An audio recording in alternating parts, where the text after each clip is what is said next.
네, 아침부터 또 이 시간까지 우리가 예배드리고 또 아침 1부, 2부, 또 오후 예배까지 드리는 가운데에 우리가 피곤치 않고 우리가 기쁨으로 예배드릴 수 있는 것은 하나님께서 우리를 부르셨음을 믿습니다. 하나님께서 우리를 부르셨고 하나님께서 우리를 거룩한 백성으로 삼으셨기에 우리가 힘들지만 또 우리가 쉬는 이 시간 가운데서도 우리의 마음을 다해서 드리는 이 예배가 하나님께 받으실 만한 그런 예배가 될 줄 믿습니다.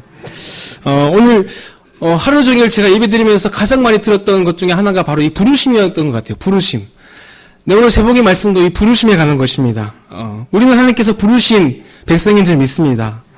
하나님께서는 우리를 부르셔서 평범한 우리를 부르셔서 하나님은 우리를 비범하게 사용하시는 전문가라는 것을 우리 하나님 성경을 통해서 볼 수 있게 됩니다.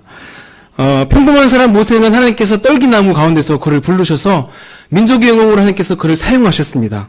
그리고 우리가 잘 알고 있는 이새의 아들 이 다윗도 마찬가지로 정말 보잘것없어서 그 아버지 이새가 사무엘이 찾아왔을 때에 저기 양치고 있는 저 아들은 아무것도 아닙니다 라고 이렇게 내세우지 않았던 그런 아들이었음에도 불구하고 하나님은 그를 기름 부으셔서 하나님의 거룩한 이스라엘의 왕국을 통치하는 왕으로 하나님께서 그를 삼아주셨습니다.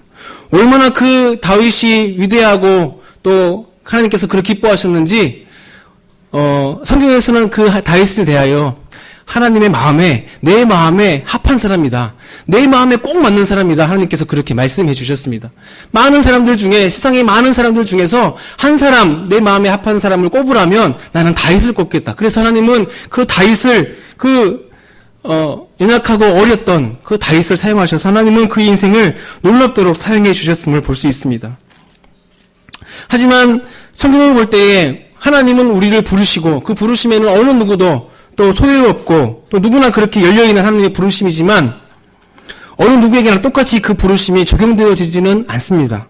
사울을 보십시오. 사울은 외모가 준수하고 사람들이 흠모할 만한 그런 훤칠한 키에 잘생기기까지 했습니다. 그런 리더십 있는 그 사울이 하나님께서 그를 왕으로 세우시고 그에게 나라를 맡기셨을 때에 그는 하나님의 그 부르심을 저버리고 어떻게 되었습니까? 하나님께 버림받게 되었습니다. 하나님은 그를 내치셨습니다. 하나님의 부르심에 합당하지 못하도록 그렇게 살았던 사울은 하나님께 온전히 쓰임받지 못한 인생으로 기억되고 있는 것입니다. 이처럼 사울 얘기뿐만 아니라 성경의 많은 사람들의 이야기 속에서 하나님의 부르심 앞에서 올바르게 행했던 사람들이 많이 있는가 하면 또 그와는 반대로 그렇지 못한 사람들이 많이 있음을 발견하게 됩니다. 우리는 그 하나님의 부르심을 받은 자들임을 믿습니다. 하나님의 올바른 그 부름 앞에서 우리는 순종하고 믿음으로 고백하며 하나님께 나아가는 자들입니다. 성경에서도 이렇게 말씀합니다. 베드로전서 2장 9절 말씀에 너희는 택하신 족속이요 왕같은 제사장들이요 거룩한 나라요 그의 소유가 된 백성이니 이는 너희를 어두운 데서 불러내어 그의 기이한 빛에 들어가게 하신 이의 아름다운 덕을 선포하게 하려 하심이라. 하나님은 우리를 어두운 데에서 부르셨습니다. 불러주셨습니다. 그래서 친백성으로 삼아주셨습니다. 왜 그렇습니까? 우리를 그의 빛 가운데로 이끌어가기 위해서 나아가게 하기 위해서 우리를 부르셨음을 믿습니다. 그렇기에 우리는 우리에게 주어진 이 사명, 제사장의 사명, 왕같은 제사장의 사명, 택하신 족속으로서의 백성으로서의 사명을 감당하는 믿음의 자녀들이 되어야 될 줄 믿습니다. 그러기에 오늘 이 말씀 가운데 우리가 읽었던 이 로마서 말씀은 우리가 그런 부름받은 사람으로서 어떻게 살아가야 되는지 세 가지로 우리에게 말씀해주고 있습니다. 그것은 이 로마서의 가장 첫 부분인 이 바울의 인사 말씀에 나오는 내용입니다. 이 로마 교회는 바울이 한 번도 방문해보지 못한 그런 곳이었습니다. 그럼에도 불구하고 바울은 이제 자신이 이 로마 교회의 도움을 받아서 자기가 가지고 있는 이 선교의 꿈을 이루기 위해 이제 편지를 로마 교회에 보내게 되었습니다. 그럴 때에 그가 가장 먼저 그들에게 소개했던 자신의 정체성, 자기 이해는 바로 나는 예수 그리스도의 종이었다라고 하는 겁니다. 나는 예수님의 종입니다. 그것을 가장 먼저 그들에게 알려주고 있습니다. 여러분, 바울이 1절 이렇게 고백하고 있습니다. 예수 그리스도의 종 바울은 사도로 부르심을 받아 이렇게 말씀을 시작하고 있습니다. 근데 여기 나오는 이 종이라는 직분과 이 사도라는 직분이 나오는데 여러분 이 종과 사도 중에서 어느 것이 더 근사해 보이시나요? 물론 사도겠죠. 사도가 더 훨씬 더 근사해 보이고, 좀 더 있어 보이고, 이 로마 교회에 처음 뵙는 이제 인사 말 중에 나는 그리스도의 사도입니다. 예수님께 부름받은 사도입니다. 라고 이렇게 인사를 소개하면 어느 누구도 그래, 그렇지. 바울에게 그런 권위가 있지. 라고 하면서 먼저 그렇게 권위를 먹고 들어가는 걸 수도 있는데 바울은 그렇게 하지 않았습니다. 나는 예수님의 종입니다. 라고 이렇게 그를 소개하고 있습니다. 그것이 바로 오늘 우리가 첫 번째로 가져야 되는 부르심의 모습. 그것은 바로 우리는 예수님의 종이 되어야 한다라고 하는 것입니다. 그는 종이라고 얘기했습니다. 말이 좋아 종이지 노예입니다. 노예. 이 종이라는 표현의 헬라어로 보면은 이 둘로스라는 표현은 노예를 의미합니다. 노예도 노예 중에 상노예입니다. 예전에 왜 그 배너 영화를 보셨죠? 배너 영화 보시면은 그 배 이제 이 배너가 이제 죄를 덮어 쓰고 나서 이제 노예로 팔려가게 됩니다. 그 와중에 이제 배 밑에서 이제 막 노를 저어가는 씬이 있죠. 저는 그 씬이 너무나 기억에 남습니다. 왜냐하면은 이 쇠고랑을 차고 있고 아무런 자유도 없는 그 배너가 앞에서 이제 큰 이제 군사가 이제 장군이 이제 막 이렇게 박수를 치는 거예요. 이렇게 박수를 치면은 그 박수에 따라서 이제 막 노를 젓는 것입니다. 젓는 겁니다. 바로 그 노예, 배 밑에서 노를 젓는 사람이 바로 이 성경에서 말하고 있는 이 노예입니다. 노예. 바울은 그가 가장 먼저 소개하고 싶었던 자신의 정체성, 자기 이해는 바로 이 노예였습니다. 그런데 바울은 이상하게도 자신이 이 종이 된 것, 그것을 무척이나 지금 자랑스러워하고 또 사람들에게 그렇게 얘기하고 있습니다. 뭐가 그렇게 종이 좋은지, 그렇게 어느 것보다 먼저 사도의 직분보다 먼저 나는 예수님의 종입니다. 라고 강조합니다.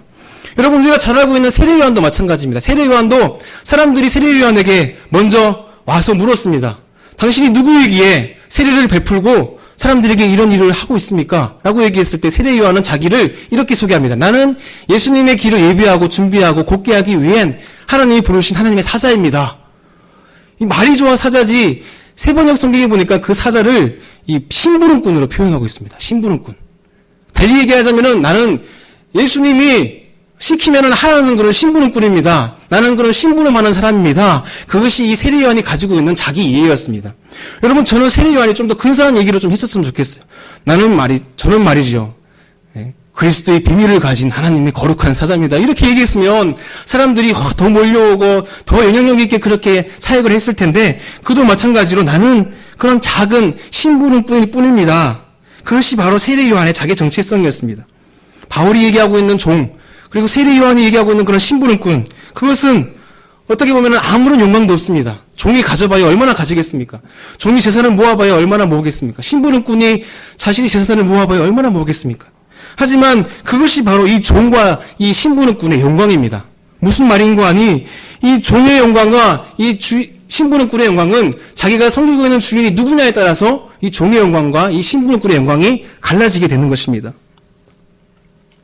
그가 섬기고 있는 주인이 온전한 주인이라면, 그리고 자기가 충성되이 일을 감당하고 그 주인이 자기의 그런 했던 노력만큼 보상해주는 주인이라면은 그런 자기의 삶을 다해서, 자신의 생을 다해서 그 주인을 섬기는 것이죠. 여러분, 바울이 섬기고 있는 주인이 누구입니까? 세례요한이 섬기고 있던 주인은 누구입니까? 바로 예수님이었다는 사실입니다. 그들은 그래서 그 주인의 영광이 어느 것도 비교할 수 없는 그런 예수님의 영광임을 알고 자기가 예수님의 종임을 나는 스스로 자처하여 나는 예수님의 심부름꾼입니다 라는 것을 자랑스러워했던 것입니다. 그래서 그는 내가 종인 것, 내가 심부름꾼인 것, 사람들은 자랑스러워 얘기하지 않을지 몰라도 나는 그것이 오히려 자랑입니다. 왜냐하면 그 주님의 영광이 나의 삶의 영광이고 종의 영광이고 심부름꾼의 영광임을 믿기 때문입니다. 그것이 바로 이 바울이 고백하고 있는 나는 예수님의 종입니다 라고 있는 말 속에 담겨져 있는 참된 의미라는 것입니다. 여러분, 종은 주인이 먹여 살려줍니다. 그렇죠. 종이 뭐 재산이 있겠습니까? 집이 있겠습니까? 뭐 먹을 것이 있겠습니까? 주인이 주는 대로, 주인이 먹여주는 대로, 입히고 재워주는 대로 그렇게 사는 것이 종입니다. 우리도 예수님의 종이라면 그 예수님께서 우리를 먹이시고 입히시고 우리를 책임져 주시는 것을 여러분 믿으시길 바랍니다. 성공스럽지만 저의 짧은 간증 이야기를 하자면, 한 달 전쯤에 저는 제가 가지고 있는 노트북이 있었습니다. 이 노트북을 제가 처분하고 이 작은 화면의 노트북을 좀 큰 액정을 가지고 있는, 그리고 좀 이렇게 데스크탑으로 이제 바꾸려고 그것을 이제 장터에 내놓게 되었습니다. 금요일 저녁에 내어놓았는데 토요일 날 어느 사람이 그것을 사겠다라고 이게 연락이 온 겁니다. 그래서 언제 만나면 좋을까요? 그랬더니 내일 만나면 어떨까요? 이렇게 물어보는 겁니다. 토요일 다음이 주일이기 때문에 제가 주일날 어떻게 시간을 낼 수가 없어서 주일 저녁 늦게나마 제가 좀 시간이 될 것 같습니다. 라고 얘기했더니 자기는 저녁 늦게 안 된다는 거예요. 좀 더 일찍 봤으면 좋겠다라고 하는 겁니다. 그래서 어쩔 수 없이 제가 그러면 점심시간 잠깐 짬을 내서 죄송합니다. 그때 잠깐 제가 나갔다 왔습니다. 점심시간 잠깐 짬을 내서 그분을 만나고 왔습니다.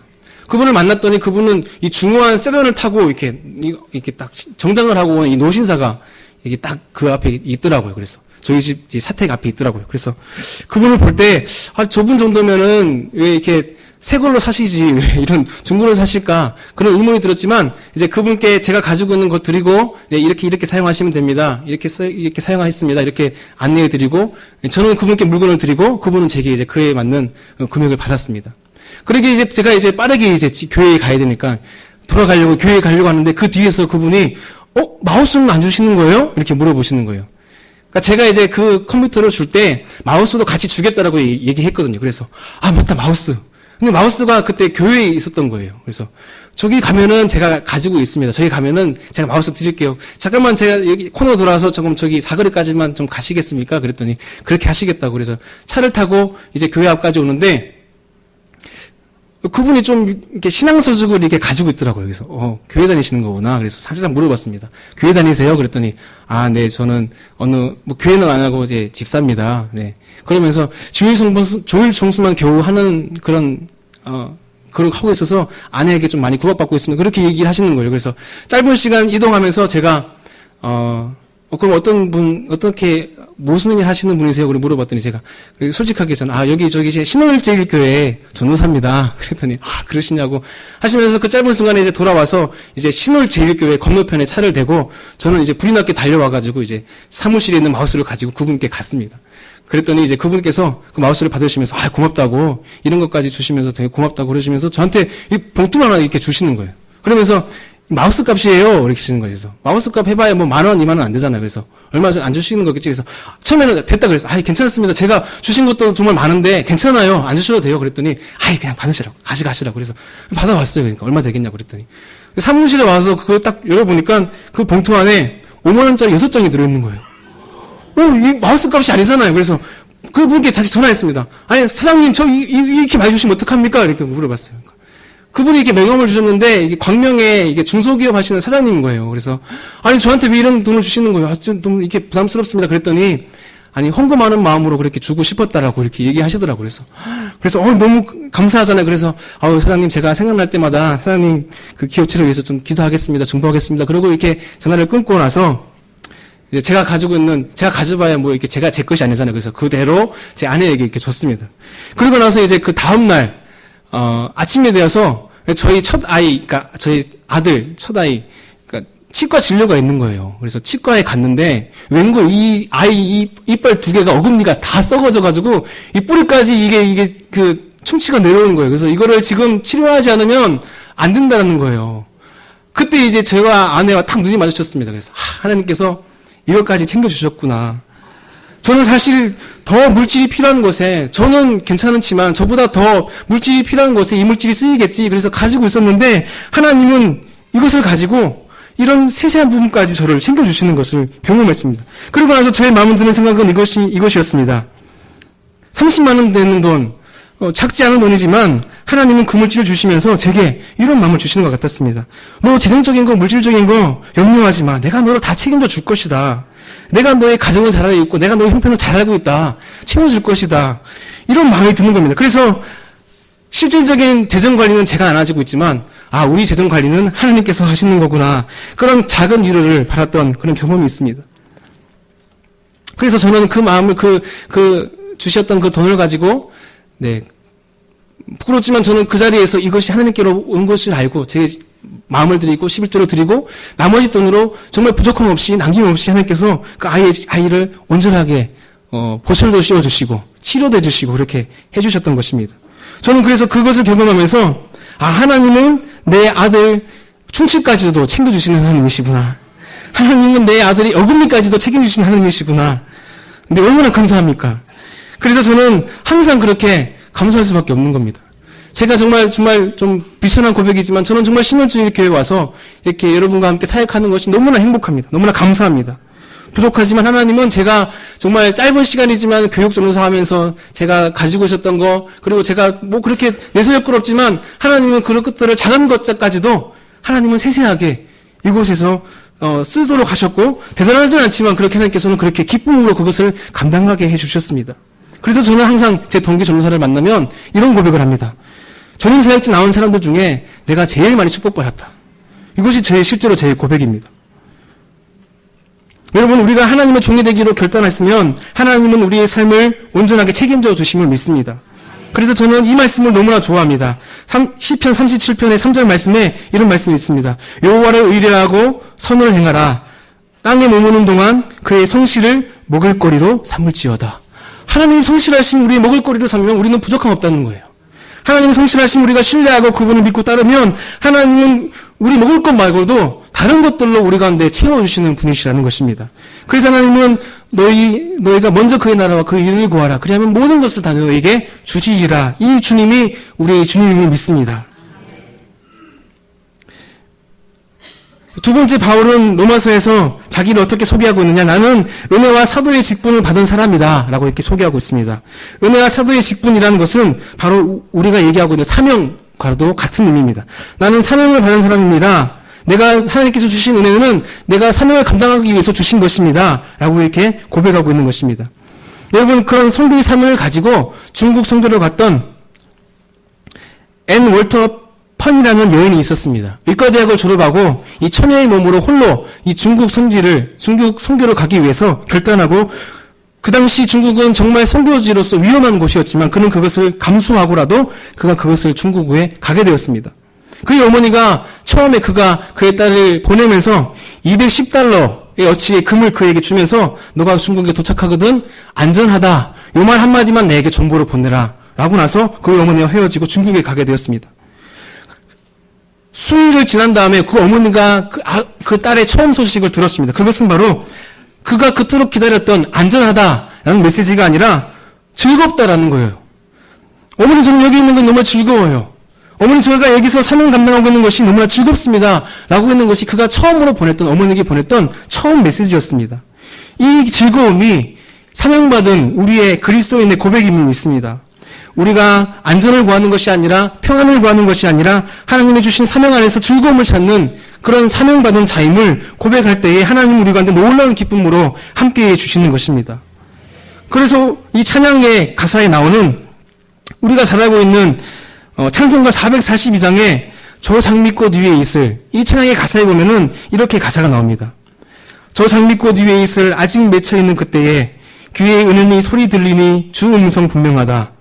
그러면서 후렴에 이렇게 나옵니다. 주가 나와 동행하면서 나를 친구 삼으셨네. 우리 서로 받은 그 기쁨은 알 사람이 없도다. 세상이 감히 알 수 없는 그런 기쁨과 평안이 그의 삶 가운데 있다라고 하는 것입니다. 우리 삶 가운데 있다라고 하는 것입니다. 그래서 우리가 사명받은 자로서 우리가 해야 될 것은 무엇입니까? 그것은 바로 하나님의 뜻, 하나님이 우리에게 주신 사명, 그것을 우리가 온전히 우리 삶으로 드러내고 이루기 위해서 하나님과 늘 가까이에 있어야 됩니다. 여러분, 하나님과 늘 가까운 삶을 사시길 바랍니다.